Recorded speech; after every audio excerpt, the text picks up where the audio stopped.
Bienvenidos a Plan País, como todas las noches. Gracias por acompañarnos, gracias por estar con nosotros en el canal del Jurado Nacional de Elecciones. Esta noche vamos a hablar del tema del Poder Judicial, un tema sin duda central en lo que es conocer los planes de gobierno de las dos fuerzas políticas que estarán en esta segunda vuelta el 5 de junio. Quiero presentarles a continuación una entrevista que tuvimos con el representante de Peruanos por el Cambio, Gino Costa. Él habló con nosotros del tema del Poder Judicial. Les presentamos inmediatamente esta entrevista. Un país, momento de decidir, todas las noches llevándoles a ustedes las propuestas técnicas de los planes de gobierno, tanto de Peruanos por el Cambio como de Fuerza Popular. Muy buenas noches, gracias por acompañarnos. Hoy vamos a hablar del Poder Judicial, menudo tema, complejo pero esencial en esta decisión que tomaremos muy pronto, el 5 de junio, en relación a la segunda vuelta electoral. Para hablar del Poder Judicial, en la tienda de Peruanos por el Cambio nos acompaña Gino Costa, a quienes recordarán ustedes que estuvo con nosotros también en el tema de seguridad ciudadana. Pero es que parece que desde Peruanos por el Cambio entienden que ambas cosas no son indesligables. Y en esa medida Gino Costa ha querido acompañarnos de nuevo y nosotros lo agradecemos, por supuesto. Bienvenido. Gracias, Carlos. Gracias por estar con nosotros. Vamos por el Poder Judicial. ¿Cuáles son los lineamientos centrales de la propuesta? Mira, en primer lugar nosotros creemos que hay que llegar a un acuerdo nacional por la justicia. Yeah. O sea, el nivel de desprestigio de la justicia ante la ciudadanía es de los más altos que existe en el mundo. Y en América Latina, de los más elevados. Okay. Y eso da cuenta, digamos, de lo que sabemos. Y esto, para resolverlo, requerimos de un esfuerzo que involucre a los organismos, digamos, jurisdiccionales, a las fuerzas políticas y a los poderes del Estado. Un ejercicio de esta naturaleza se hizo a principios de la década pasada, cuando se echó a andar el Seriajust, Así es. que fue un esfuerzo de reforma Seguro. que involucró también a sociedad civil. Y ahí se diseñó una agenda de reforma, algunas cosas se hicieron, otras se quedaron sueltas, y creo que es el momento de retomar ese esfuerzo, actualizar la agenda, ¿no es cierto?, y ver de qué manera nos ponemos a trabajar para contar con una justicia bastante mejor que la que tenemos. Entonces, lo primero es, desde el Poder Ejecutivo, el presidente convocará a todos los partidos, los órganos jurisdiccionales, sociedad civil. Oye, vamos a ponernos a trabajar en esto, hagamos una agenda de reforma. Nosotros tenemos algunos de los componentes en nuestra propuesta de lo que debería ser esa agenda, y si quieres podemos hablar de ello, pero como te digo, en el marco de esta gran iniciativa. Para ustedes es imposible que una auténtica reforma del Poder Judicial venga sola desde el esfuerzo de buenos magistrados y desde el Poder Judicial. Solo no puede con una gran reforma. No ha venido desde el Poder Judicial. Es más, la gran dificultad que tuvo Seriajust es enfrentar las resistencias a las reformas del Poder Judicial a través de la Corte Suprema. Claro. Entonces hay que buscar que esas resistencias puedan ser superadas por el bien de la justicia y por el bien del país. Pero me parece difícil que venga del Poder Judicial ese deseo de reformarse solos. Si viniera, estaríamos encantados de apoyar ese ejercicio, pero en la medida en que en los últimos 15 años eso no ha ocurrido, creo que le toca al Poder Ejecutivo asumir eso. Ese Acuerdo Nacional por la Justicia, ¿de qué estamos hablando? ¿Qué elementos tiene que tener? Mire, estamos hablando de enfrentar el problema de la corrupción, que es serísimo, de revisar el rol que le corresponde jugar a la Corte Suprema, de fortalecer la justicia penal, y ahí tenemos varias, digamos, líneas de acción, y por supuesto de rediseñar el sistema de defensa jurídica del Estado. Creemos que hay que crear una Procuraduría General con altos niveles de autonomía que permita defender los intereses del Estado. Que tan exitoso fue en el gobierno de Valentín Paniagua, por ejemplo, ¿no? Esa libertad que tuvieron ahí para se echó a andar la Procuraduría Anticorrupción. Así es, por ejemplo. Que existe hasta todavía, ¿no es cierto? La que tiene que ver con lavado de activos, narcotráfico. En fin, hay varias procuradurías temáticas y después cada ministerio tiene su propia procuraduría. Claro. Esto ahora funciona bajo el Ministerio de Justicia en una cosa que se llama la defensa judicial del Estado. Nosotros estamos planteando crear una Procuraduría General con altos grados de autonomía donde se agrupen todas estas instituciones. Eso en lo referido a este tema. Sobre la Corte Suprema, nosotros creemos que la Corte Suprema debe tener la capacidad de establecer, digamos, a través de los precedentes, un poco los lineamientos que debe seguir todo el sistema jurisdiccional. O sea, le corresponde a la Corte Suprema decir, mira, en este tipo de conflictos decidimos así, en este otro tipo de conflictos decidimos Eso así. se llama previsibilidad, digamos. ¿Qué es lo que hacen las grandes Cortes Supremas del mundo? Que solo cambia una línea americana. si el caso es de una Exactamente. importancia para el país muy grande. Claro, porque tú produces una de las cosas que necesitamos, que es predictibilidad. Así es. ¿No sé? Tú sabes que si tienes un conflicto o si tienes la vulneración de un derecho, vas a la justicia. Y que la justicia va a obrar de una determinada manera, porque ese es el criterio jurisdiccional establecido desde arriba por la Corte Suprema. Eso no lo tenemos porque la Corte Suprema, digamos, es la última instancia para todo, ¿no es cierto? Y está rebasada de trabajo. Y entonces el día a día, casos menores que podrían quedarse a otro nivel y que deberían permitirle el tiempo a la Suprema para concentrarse en estos grandes lineamientos estratégicos. En relación con la Corte Suprema, yo te diría que esa es la principal recomendación. Sobre el Consejo Nacional de la Magistratura. Mira, ahí está el tema de la lucha contra la corrupción y nosotros tenemos 3 propuestas. Reformar el Consejo Nacional de la Magistratura. ¿En su composición original? En su composición, sí. Digamos, hay toda una discusión sobre cuántos miembros debería tener. PPK es de la idea de que mientras tenga menos miembros, mejor, que sea gente muy notable, con una trayectoria muy grande, que tenga la autoridad necesaria como para poder investigar, ¿no es cierto?, un magistrado de la Suprema o un fiscal supremo y eventualmente destituirlo. ¿Que vengan del mundo del derecho principalmente? Que vengan del mundo del derecho, sin ninguna duda. No puedes tener gente que no tiene el conocimiento, ¿no es cierto?, de la función jurisdiccional. Entonces, ahí hay toda una discusión cuántos, cómo nombrarlos, ¿no es cierto?, y qué mandato tendrían. Nosotros tenemos algunas ideas. Tenemos hasta el 28 de julio para llevar la propuesta, que es el compromiso que hemos asumido, pero habrá que crear el consenso necesario para poder aprobar eso, ¿no? ¿Qué rol le compete a la academia, a las facultades de Derecho, a las universidades? Mira, ese rol es bien importante, también lo tenemos en el plan, ¿no es cierto?, porque ahí se forman a los futuros abogados y a los futuros jueces, entonces es fundamental que esa formación no solo les enseñe a operar las normas, sino les dé la base ética, ¿no es cierto?, y deontológica que se requiere para que los abogados contribuyan a reducir los problemas de corrupción que hoy tenemos y no alimentarlos como ha venido ocurriendo últimamente. Además, las facultades de Derecho, públicas y privadas, tienen una representación en el CNM y tienen también una representación en el Jurado Nacional de Elecciones. Entonces, lo que nosotros llamamos es a que se pueda ejercer desde el SUNEDU una adecuada supervisión de las facultades de Derecho para que, exigirle, digamos, la máxima calidad, tengan, ¿no es cierto?, los más altos niveles de exigencia en la formación sustantiva, digamos, y ética de los futuros abogados.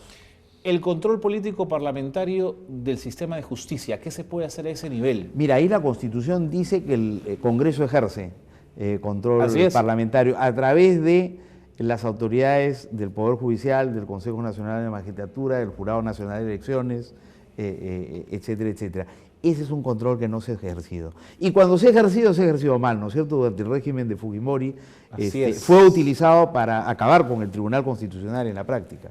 Entonces no tenemos una muy buena experiencia, por lo menos en los últimos años, sobre eso. Nosotros nos estamos comprometiendo en el plan a ejercer ese control. Por ejemplo, en el caso de este Consejo Nacional de Magistratura, que ha nombrado a jueces y fiscales supremos con credenciales oscuras en algunos casos o cuestionables, y han habido varios escándalos involucrando al Consejo Nacional de Magistratura. El Congreso se ha negado a convocar, ¿no es cierto?, al presidente del CNM a que dé explicación sobre por qué se han adoptado esas decisiones. La Constitución dice en el artículo 157 que si el Congreso encuentra falta grave en la actuación de los miembros del Consejo Nacional de la Magistratura, los puede destituir.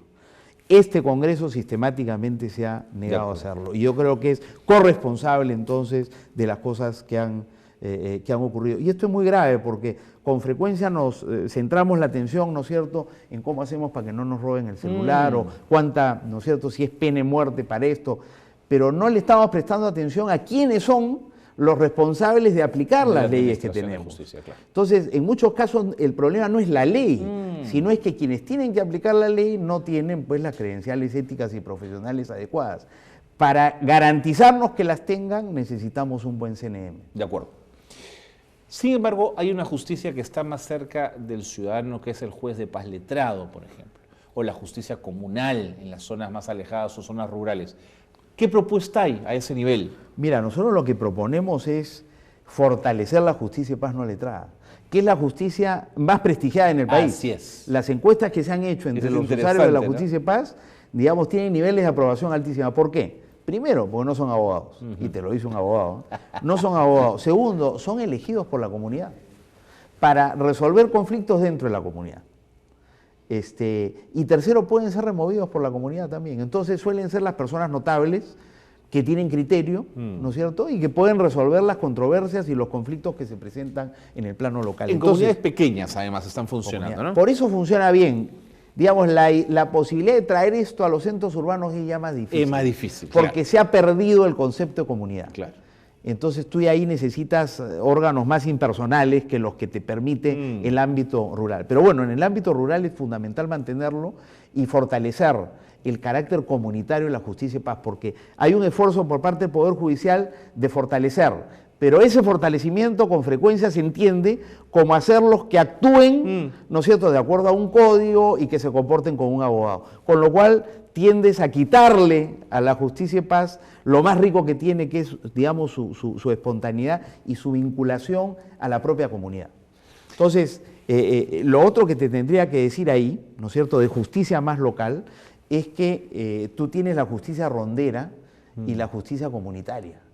Y nosotros apostamos también a fortalecer esa justicia y a vincularla, a articularla de mejor manera a la justicia ordinaria. El 149 de la Constitución dice que se deberá regular por ley la manera como se incorpora, digamos, al sistema de justicia la justicia rondera y la justicia comunitaria. Pero ojo que la Comisión de la Verdad y Reconciliación evidenció también que las rondas podían abusar también de su poder, ¿no es cierto? Bueno, acuérdate que la Comisión de la Verdad se refiere sobre todo a los comités de autodefensa. Las rondas han jugado un papel importante, por ejemplo, en Cajamarca, en impedir que entre el terrorismo, no entró a ¿no? Cajamarca, así es. O en las provincias altas del Cusco y Puno, lo mismo. Así es. O sea, es una institución.